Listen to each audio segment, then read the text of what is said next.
Today's episode is going to be a great one. Hello and welcome to the Cine Sisters podcast. Today, guys, we figured out Laura's mic issues. It's been like 6 months. And it was a dumb one. It's been almost actually a year of doing this podcast, right? No, it has not. We've only done this for since October. 4 months. So, you know. Yeah, October, November, December, January, February, March, April. So 6 months. 6 months. Either way. Of me not having my mic set up correctly, and it's good. We did it. She's got this really killer mic. It's great. And half the time she's somehow set it so she's just recording from her computer mic. The other half of the time she's made it so she picks up me being in, at least a good couple states away, and I've had to go in and manually edit out my echoes on her voice track. You guys, it took time. We put care into this. But and then it was the easiest solution ever. This may be the most perfect podcast episode we've had yet, so if this is your first time tuning in, good. You're in for a treat. Because not only does the sound work, but also we are talking about such a wow. But first, before we get into that, okay, I did watch Open House on Netflix. Oh, you did? What'd Yes. you think? It was the most amazingly horrible horror film I have ever seen. It was so bad. And I watched it because Puppy was in it. Yeah, Puppy. He's a cutie. If you don't know who Puppy is Dylan something or another from 13 Reasons Why. He's the main guy. Yeah. We call him Puppy. We affectionately call him Puppy. Because he looks like a puppy. He's so cute. The film is so bad. Don't anyone ever go waste your time watching that. It basically is just this son and his mom, the dad died, and so the mom hates the dad anyways, so she doesn't really care, but the teenage boy loves his dad, and they have to go stay in the mountains somewhere to, take a break. Of course. But the house is trying to be sold, the cabin house they're staying on, so that they have open houses once a week, and weird things start happening in their home since the open house, and you think they're either being haunted by the dad that died, or one of the funky neighbors is, sneaking into their house. And then finally, the last 10 minutes, the mom is being tortured by some guy. You don't see his face. He's breaking all her fingers, and he kills her, and then he tries to kill the kid, but he strangles him out into the forest and then just leaves, and you still don't strangles him out into the forest? He takes him out to the forest and strangles him. That's a new form of torture right there. Right. I'm going to strangle you out into the forest. He strangled him out into the forest. So he strangles him, and you still don't see the guy's face. You always just see his legs, so you're like, who is this guy? Who is it? It's got nice legs. It ends with a car just driving off. So you don't ever see the guy's face. And then it's implied, I guess, because I was like, what did I miss? Did I not see? So I rewound it 5 times to see if they ever show the face, because I was like, maybe I blinked and I missed who the killer guy is. So I couldn't find anything, so I Googled what happened in Open House, and someone wrote this thing there, and they said, you don't ever see who the killer is, so you just have to assume that it's just some random stranger. He's an unseen killer who goes to open houses and just kills people in open houses. It could have potential to be better, that's for sure. I still don't think it's quite as bad as Bedeviled, based off your description. Bedeviled was the worst. We could do another podcast series on the worst horror films. Not podcast series, but a nice episode is what I mean. But yeah, but I watched Open House, and I was disappointed. Well, I'm glad I didn't watch it. Yeah, you're welcome. But on the other side of that, we watched A Quiet Place. A Quiet Place. A Quiet Place. It's so good, people. It's so good. So the rest of this podcast will be done in sign language. That would be really cool. Actually, but that also would be probably so cool if we could live feed that. Oh, fuck. I forgot. Melanie wanted to do the podcast with us on this episode because our sister-in-law speaks sign language, and she was really excited about this movie, and I totally forgot. I'm so sorry, Melanie. Because that would have been so cool if we could do a live feed of our podcast, so we could see. Yes. And then we could have Melanie signing it, because that's what they do in The Quiet Place, which is amazing. This movie, Emily Blunt, John Krasinski, well done. Well done. Emily Blunt carried it as far as I'm concerned. She went through, you felt her pain, you felt her fear. She killed it. She was definitely the MVP. But I would say the whole cast was amazing. Even the children, they honestly picked the world's cutest children to be in this movie. I thought they were really adorable. They were so cute. Really adorable, and they were so good.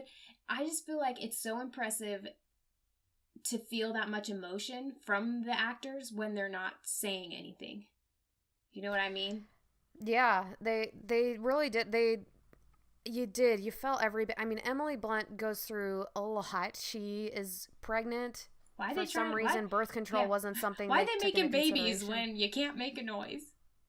I mean, should we give an overview of what kind of is happening in A Quiet Place? There's not much to it.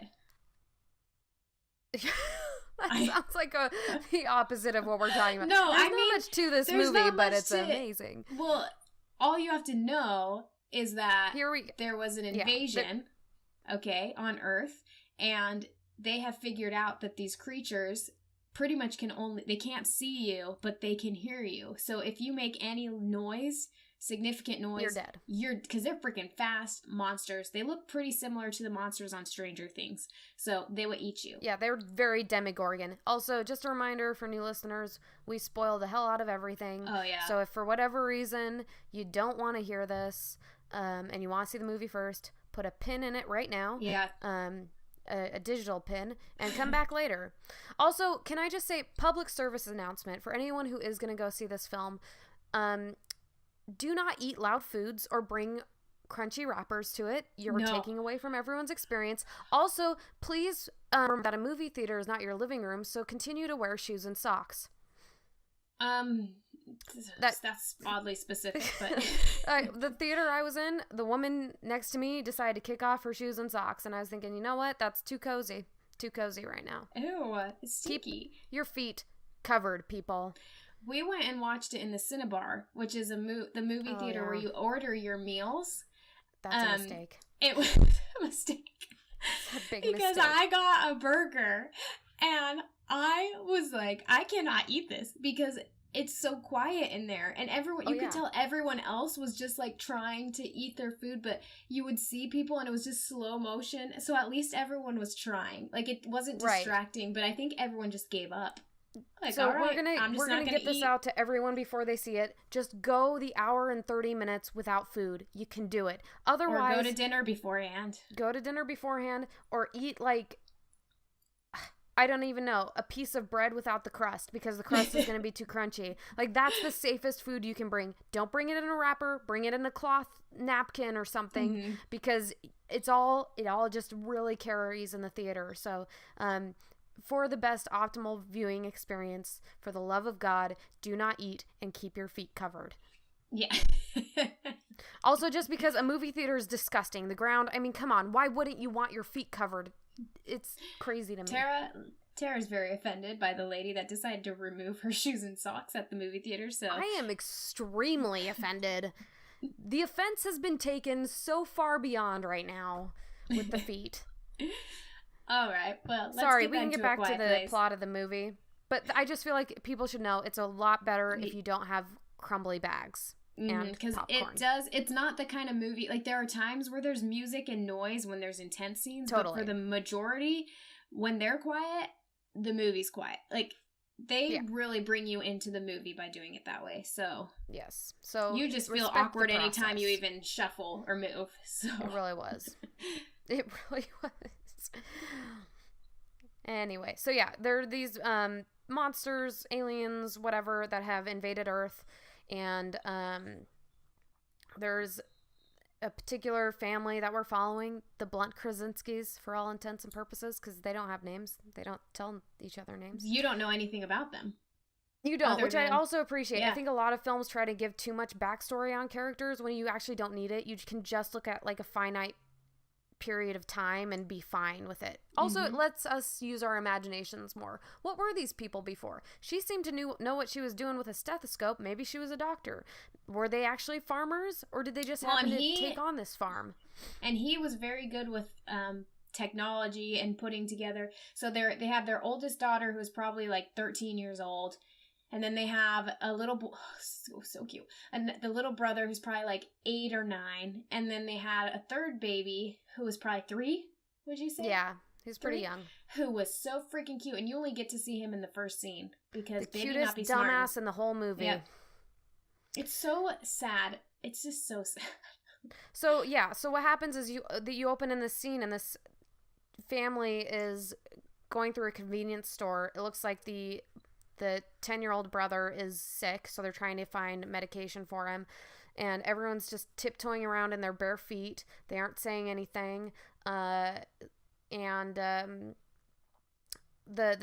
baby brother finds a rocket ship that is clearly something with batteries in it, therefore could make noise, and so dad freaks out, takes the rocket ship, pulls the batteries out, and leaves it on the counter and says, no, it's too loud. Well, he signs, no, it's too loud. So family leaves. They sign to each other while they're in there.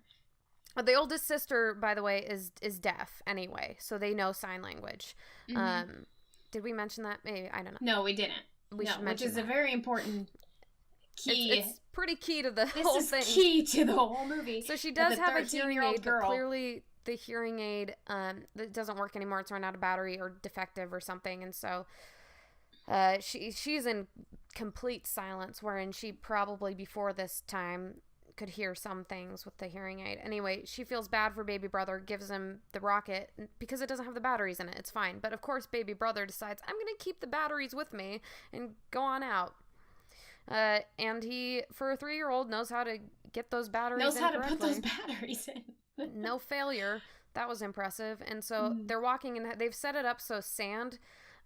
This is how quiet you have to be. Like, you can't pass gas in this kind of world. I don't know how their tummies are doing. It's got to be rough. But they've got sand marking their routes that they take. So they have to walk on the sand because it's quieter that way, obviously. And so they're walking across a bridge on the sand path that they've built out, and all of a sudden you hear pew pew pew pew.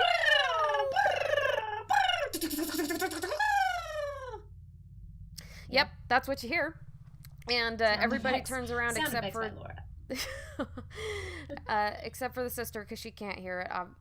But she sees the look on her dad's face, and she slowly turns around and sees the lights on the little rocket ship, and 3-year-old brother having a time pretending he's flying it and everything. Dad starts.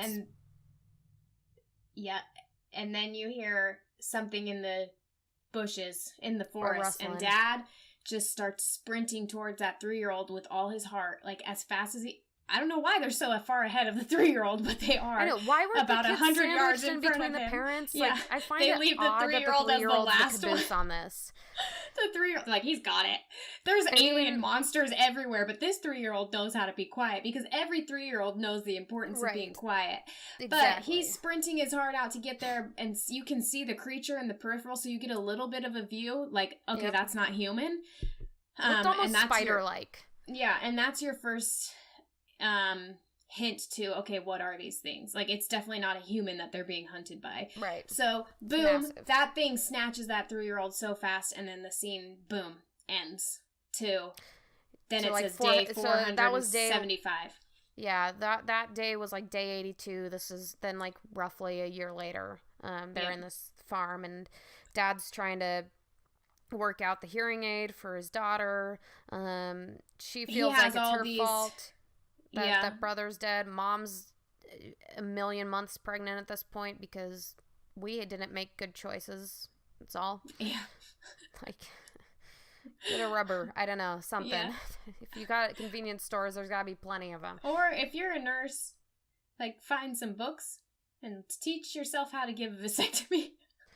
That sounds like a fun project to take on when you can't make a sound. Well, she went into labor without making a sound, so. And stepped on a nail. Yeah. Oh my gosh. Oh. So we're getting ahead of ourselves. But anyways, they're kind of. Sorry, my dog's. Speaking of A Quiet Place, the dog would have to go.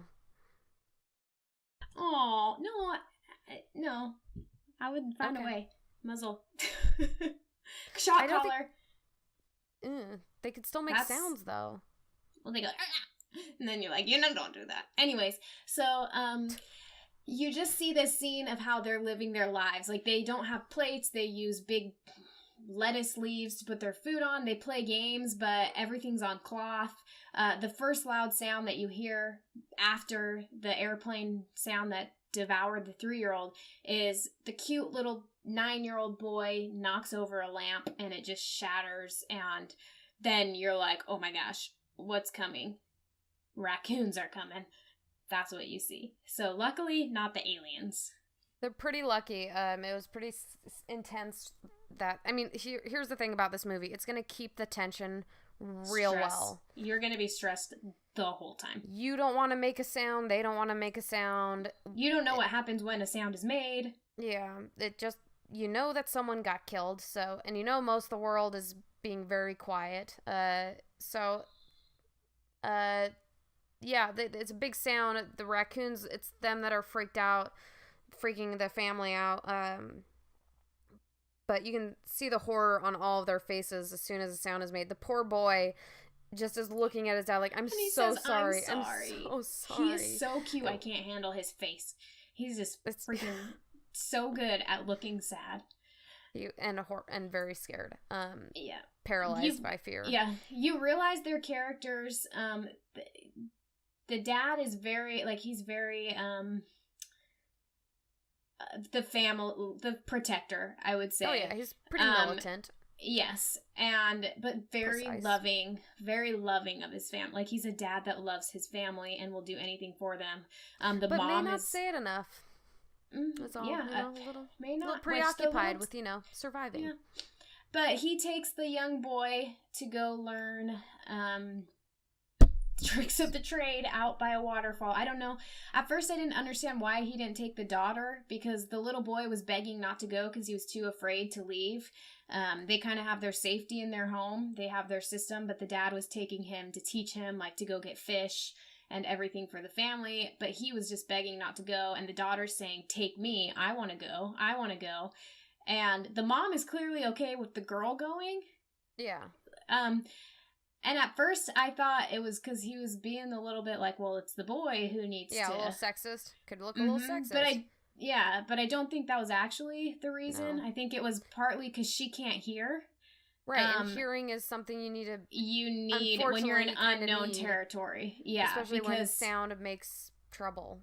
Yeah, so I think that was part of it, and I do think their relationship, just since the instance with the 3-year-old, was a little bit shattered between the two of them, which I don't think realized he was doing until the little boy pointed it out to him, which is actually adorable. Yeah, so they're fishing at this waterfall and they can actually talk because the background noise is louder than when they speak. The boy is horrified when his dad starts saying things like, oh, you can't do that. He explains to him, listen, it's all relative to the sound around. Fortunately, I don't know why you wouldn't just go live by a waterfall then, but... so many things after that, but... like with how sensitive their ears are... Okay, we can get into some of the criticisms in a second here. Anyway, we'll get through this plot real fast. So yeah, they can make sounds by the waterfall. The boy tells him, listen, you gotta tell her you love her because she thinks you hate her. She thinks you blame her for the death of little brother. He's like, no, I would never do that. As he should as a parent, he should definitely blame himself because he put the 3-year-old in the caboose. I'm just saying, bad call, dude. Just a little bit of bad call. I don't have kids, but, I don't walk around New York City with my niece and nephew behind me, for God's sake. No. And if there were aliens about, seriously, I would, keep my eye on that child, because not only because I want to protect them, but because children are loud. So I would be protecting myself by keeping the eye on the child. Anyways, they go through that, heartfelt, okay, yep, he does need to tell her that he loves her. While they're out... Emily Blunt, the mother, is doing laundry, and she has to go down into a basement to do the laundry. I don't think she actually runs the machine, but I think she uses the water from it. Yeah. Right? She gets something snagged and a nail pops up. And we all know that is a bad sign because it's right on the sand steps that they take. So she will step directly on that nail. She goes upstairs, starts fiddling, cleaning everything, and then decides to go back downstairs. Right? Something like that. There's a noise first. Listen, she's going to hide. She's gonna step on this nail. She's gonna drop some things, and that's gonna make a sound.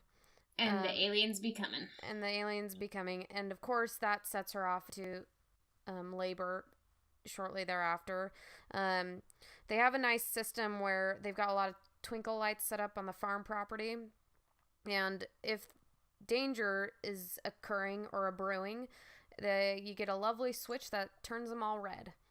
So as soon as John Dad knows. and the boy come back from fishing, they see something's really wrong. So he sends off the son to go shoot off a firecracker to make a louder noise to get the monsters to head that way.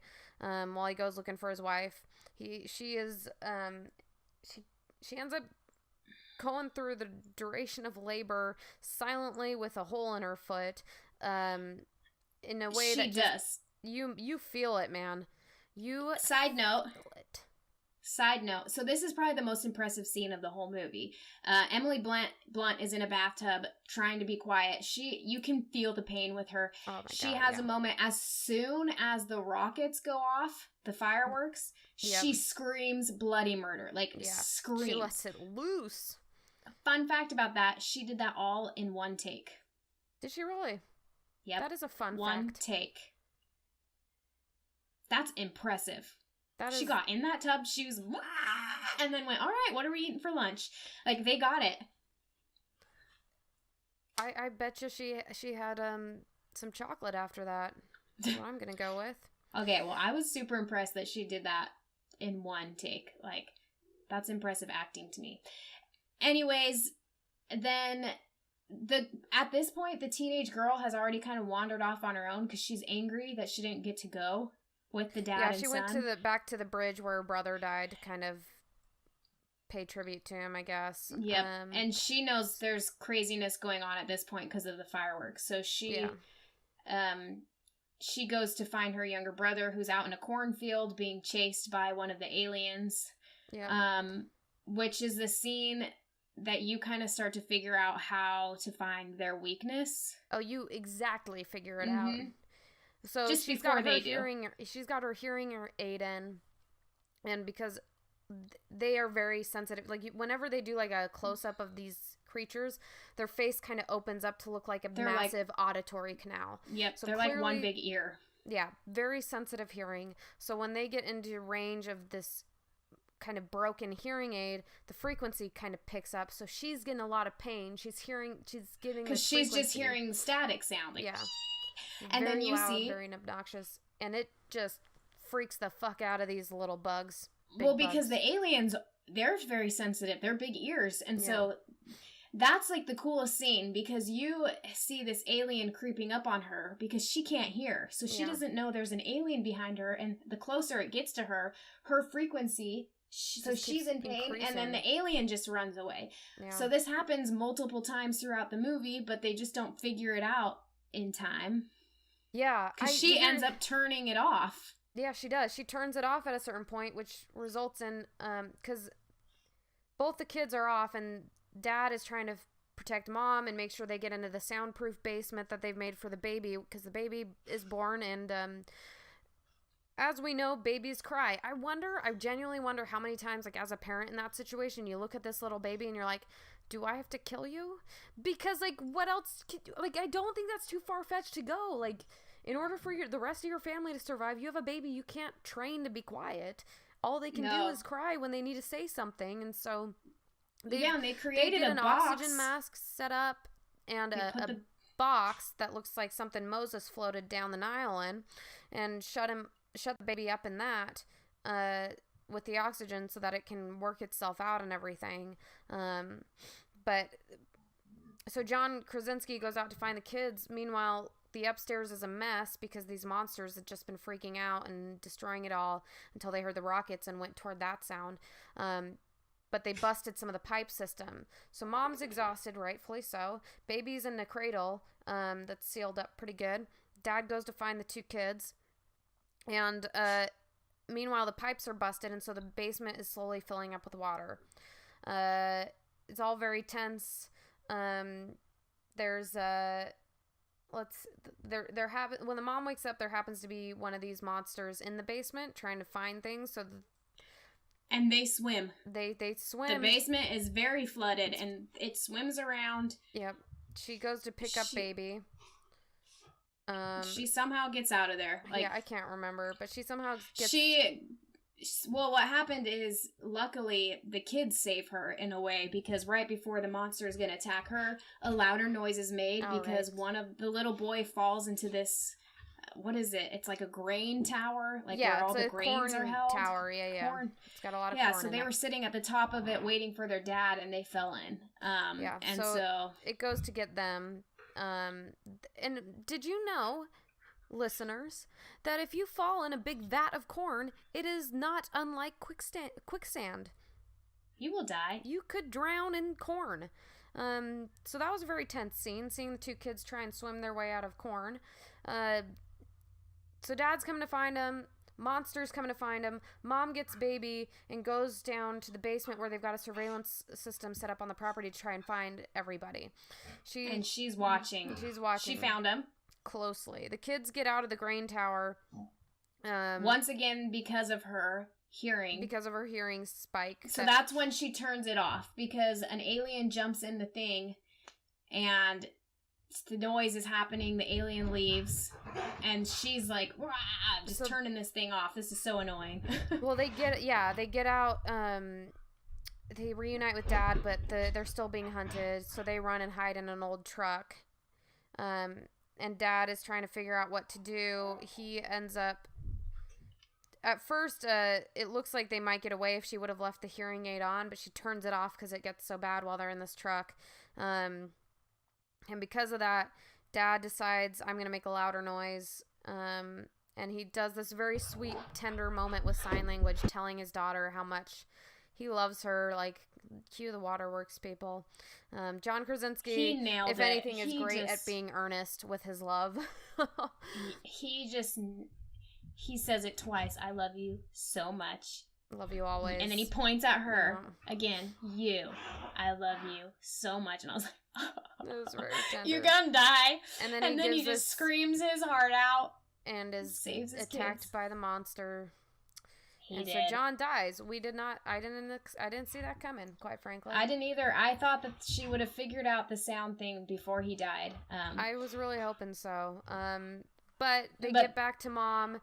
They kind of put the car in neutral, and it rolls back to the house. They get in, they reunite. It's all very tender and sad, and but they aren't off the hook yet, because the monsters, I think they've pretty much figured out they're human bodies there to be destroyed, and they're in the basement.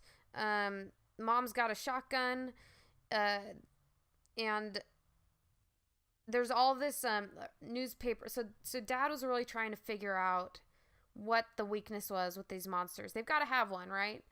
And so there's newspaper clippings kind of showing the progression of this. There's also a lot of encyclopedias and things about the auditory canal that he's mostly researching just to fix his daughter's hearing aid. So as she's seeing this, she's kind of putting it together based off of what she was experiencing with the frequency, that, that's what it was. So she turns it on, and they see the monster kind of start freaking out and having like a panic attack. She takes it out of her ear and slams it again, a mic that was being used to try and contact other people. And the thing gets so disoriented. Emily Blunt's able to shoot it in the head. And yeah, they've pretty much figured it out. But the thing is it's caused more monsters to show up. But they're ready for it this time. They'll crank up that volume on the speaker system, and that's how it ends. Pretty kick-ass. Yep. But let's talk about this for a second. First of all, I feel like smarter people could have figured out a lot earlier that if they're that sensitive to hearing, why don't we mess with their hearing?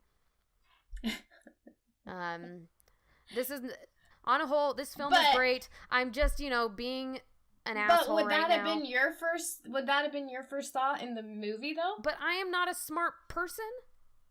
I'm not like the CDC or the military or, whatever. But, well, I don't know. I just feel I don't know if that would have been the first thought of, like, because for me, I'd be like, yeah, animals have better hearing. And these are animals. Like, they're sensitive to hearing, but, yeah, I mean... And there would be the fear of trying to make a loud noise to see if that scares them, because then thinking, well, they're all gonna come. I'm going with they were probably using a lot of explosives to try and get rid of them, so... Yeah. I'm just saying. I feel like smarter people should have figured that one out, but it's okay. Yeah, that and the Demogorgon. I wish they would have kind of created a more unique monster. It really looked just like the monster in Stranger Things. Like exactly. Even its face even opens up like the just Demogorgon. Like a flower. Yeah. So, but I thought that the concept of I just thought it was cool that the girl with the inability to hear was the one that was the reason for them to survive. Disappear, to survive. Yeah, it was because of her that they were able to survive. So would not have happened if you had a hearing child. Yep. At all. No, I really do like that. Sign language is. It seems like right now, within the past year or so, sign language is having like a moment of inclusivity, which I really appreciate. Mm-hmm. Having a Silent Child won the Oscar for short films, which was a beautiful short film. If you get a chance to watch it, you've got this that's come out. There was another one. Well, something about the water. The Shape of Water. And I think it's because visually speaking, especially in film, sign language is beautiful, and it's a really underutilized way to express oneself, and just because, especially when John Krasinski was saying "I love you" to his daughter, just would not have been as powerful without that movement. Yeah. Well, and even when they were having arguments and she was telling him to stop and to like give up, like. It was just she wanted him to stop building trying to fix her hearing aids, because every time it would get her hopes up, and I can understand that, like, just you have to stop, and she's telling him. Also, just an incredible concept to try and argue without yelling at another human being. Or, like, as a parent, when you see your kid doing something, like, to not yell, "Stop it," or to yell their name to come. Like, even when she wanted her daughter to go wash her hands or something, just, it's all in the expression. Like, you go do it. I don't have to yell at you to get you to respect me, sort of thing, which I feel like is also just a very powerful thing to think about. Is like, do you have to yell to get someone to respect and listen to you? No, you don't. You can communicate in another way that's not loud. And they did. The kids understood what was at risk, and they respected the demands of their parents as much as you did have like a teenager, for example. Like, not something that's gonna happen usually, but didn't have to result in a big yelling match, which is, just an interesting thing to think about. Yeah. There were a couple things like, okay, if the aliens, if you can't be in a place where you can make noise and there needs to be a louder sound, why didn't they always have a louder sound going in the I don't know, like live by a radio tower that projected radio music the whole time? I know. The aliens can just run around there going crazy. But we can poke holes in it, but real life situation, like, wouldn't you just like live by a waterfall, have some good ambient noises going all the time, especially with little kids? Like, I don't know, it's impressive that they set up the whole farm situation there. What did you think of did you think that there were other communities that were alive? Because that scene, John Krasinski's up on top of the water, or the grain tower, and he lights a fire at night, and then a bunch of other fires pop up. So I'm assuming there are other people. There's definitely when we see another person. We do see another person when whose John wife and has his son are out in the woods to go fishing. They come across a body and a man standing over it. Clearly, she had just been killed brutally. He looks like he's losing his mind, and John tries to get him to be quiet, but instead he screams bloody murder. So John picks up his son, and they start sprinting. I love what they did with the sound in this scene, because they go and they crouch behind a tree as this monster comes and takes this other old man out, and all you hear are the heartbeat. Boom, boom, boom, boom, boom. Because you think about that. When you're in an intense situation, you just sprinted super hard, you hear your own heartbeat in your head, right? Like, that's just how... And so everyone in the theater is hearing their... It's just sort of that thing where you get drawn in so much just by the physical, personal sounds that you would also experience if you're doing that. Like, it's completely taking what's in the film and then projecting it onto your own body. You know what I mean? It's just physically happening to you at that moment, which the things that they do with the sound, score and everything, the whole film is just, that's why you want the theater quiet. It's why you want it very, very quiet. I agree. Okay. Yes. Yeah, what do we think they were before the apocalypse here? I think that Emily was some sort of something in the medical field, because they even show her knowing which prescriptions to give her son. Mm-hmm. She knows how to measure blood. Yeah. Measure blood, like take blood pressure. Heart rate. But yeah. Measure blood works as well. Yeah. And I just think that he had to have done something with engineering, just because he knew so much about... I mean, I guess not. I mean, if his daughter was deaf all along, he probably figured out, because he had all these books on how to... So I'm not sure what he was, because it looks like he actually didn't just know how to do that. He had to study it. So... Yeah, but he was able to, like, figure it out and set up, like, a surveillance... I mean, I wonder if he was maybe military. That might have been, like... Maybe this is him from 13 Hours. He's the same character, but now intrigue. I like it. I like putting these two together. Let's do that. Yeah. It's him from 13 Hours, because I don't think he dies in 13 Hours. I don't think Pretty sure he lives. So, yeah. This is before everything happened, and it's way in the future, and he was like, I just got out of Baghdad. Yeah. Yeah. And now I use all of the things I've learned, and because there's be a lot of surveillance. Yeah. Because I don't buy them being a farmer family. Like, it just don't. No. I mean, they clearly lived on that. That's the thing, though, is they clearly lived on the farm, because you have the barn and then you have the actual house that has, like, family photos. Yeah, but you can be a farmer and be medical and in the military. You could. I just don't. Like, I can see it more possible for him to be in military than, I guess, her, unless she used to be a nurse and wasn't once they got the farm. I don't know. You could also teach yourself how to take blood pressure. She could have been a vet. She could have been a vet. Maybe it's a military love. You like where we're going with this, people? We're just spinning it off, because, again, they don't give you that background, which is entirely not necessary. Not necessary at all. But it's nice to think about, I think. Yeah. Yeah, so... overall... Just great. John Krasinski directed the film, produced it, and helped write the script. He helped write the screenplay. And his wife, Emily Blunt, is his wife in the movie. Yep, and I think he was nervous, actually, about asking her to play the part.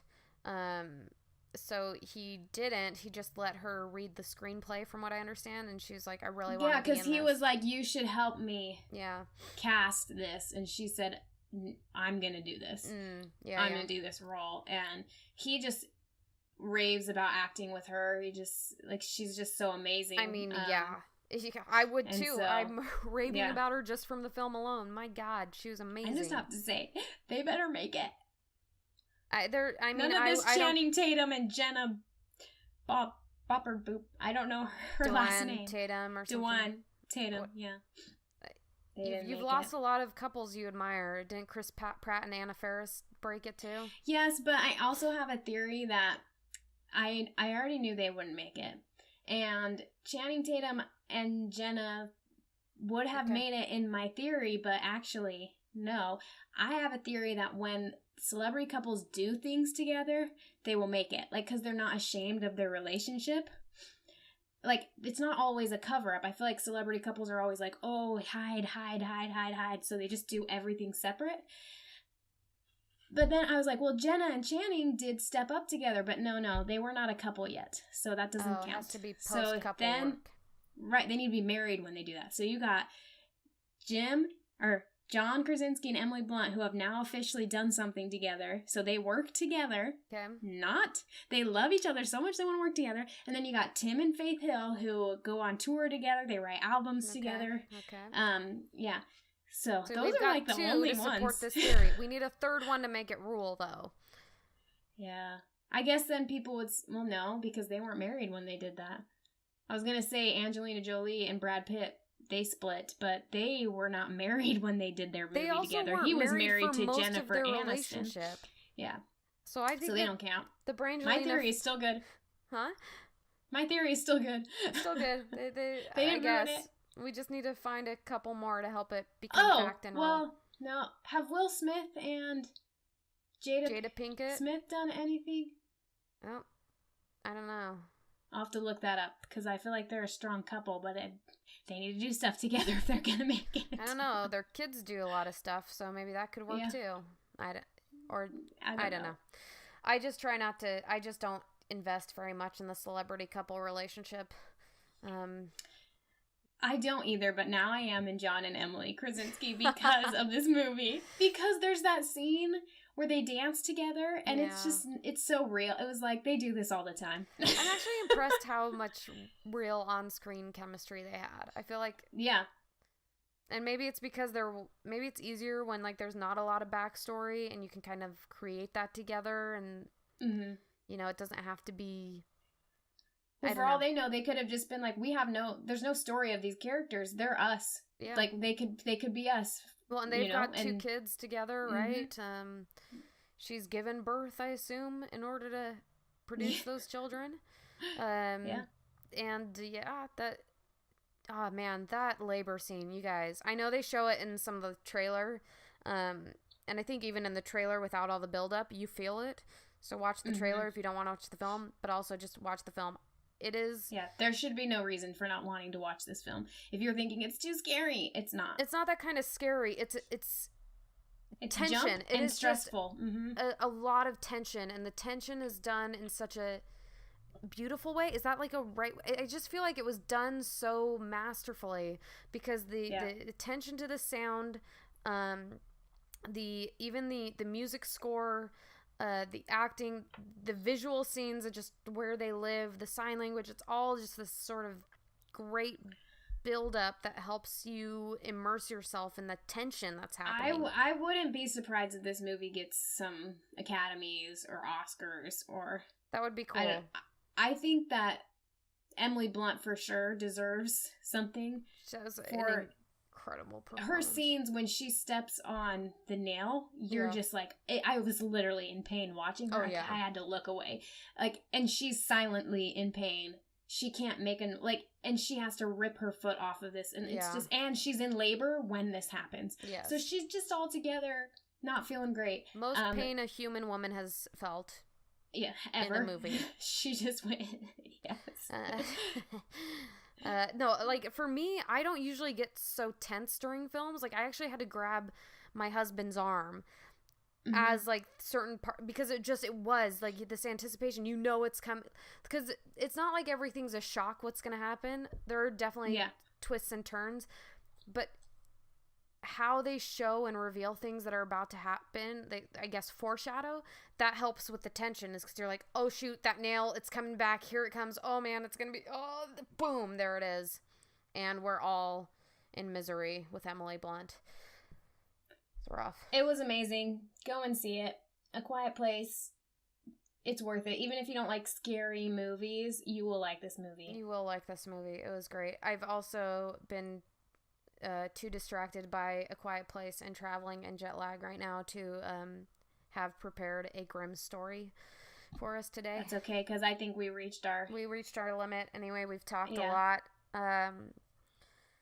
Love the movie, you guys. Everyone needs to see it. I don't care if you don't like. I'll probably go see it again just because I would like to catch things that I didn't necessarily catch. Because I'm sure there's little subtle things that they do, or that you could even see, that will be like, oh, that's cool. This is definitely my favorite movie I've seen in the past, at least 2018, maybe in the past year. I'm really excited about horror films like this, just giving something good to becoming substantial. You know what I mean? Like having some substance story to them, not being some shitty Bedazzled or Open House. Not Bedazzled, Bedeviled. There's Hereditary, which was a trailer previewed in A Quiet Place, which Toni Collette super stoked about. You have to see this. We're going to go see this. Laura, suck it up. This is part of your job now. No. You have to suck it up. But yeah, and Get Out was another one that was just phenomenal. It's just kind of great to see that. I think Get Out started it. I honestly think Get Out got people going, oh my gosh, you can make a horror film that's going to win awards. Like, it's going to be it doesn't have to be these dumb things. Like, you can actually make a movie that scares people, but that also makes them think. Yes, and it doesn't necessarily, it feels like such a good movie that doesn't, it almost feels like a new genre. Mm-hmm. Besides just standard horror, it's something else entirely. And so, like, people who say they get scared easily, it's like, yeah, but I guess you'd probably get scared in watching, I don't know, Mad Max or something, but that's not a scary movie, right? There's just the intensity behind it, and taking something otherworldly and putting it in that doesn't mean it has to be a shit film. And we're getting proof of that, people. And I'm super into it, super stoked on it. Yeah, I am hoping that the trend continues. I think it might. We've got a good chance. I'm hoping Hereditary plays well. I'm looking forward to that. That's the first week of June. Anyway, that's all we got, folks. Thank you. That's all, folks. Thank you for joining the Cinesistas. Yeah. Good luck in your journey in the quiet place. Huh? You will see us again. Goodbye. Bye.